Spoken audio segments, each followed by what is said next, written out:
second.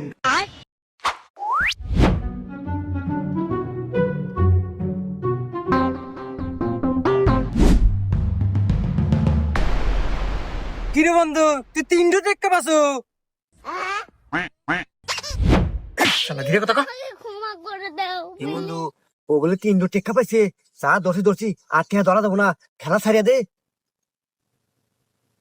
কি বন্ধু মারতি আমার না বন্ধু আর ধরবো না খেলা ছাড়িয়ে দিলাম। হ্যাঁ ঠিক আছে বন্ধু তুই হাইটি হারে বন্ধু আমি আর খেলবো না থাক আমি গেলাম শালার কপাল কি রে 300 টাকা পাইলো হ্যাঁ হাই রে কপাল আমার ঘরে বা কপাল কোনো হলো না না বাইগান যাই গে বাবা তাও অল্প টাকার মধ্যে গেছে। বন্ধু টাকা 2 নয় 3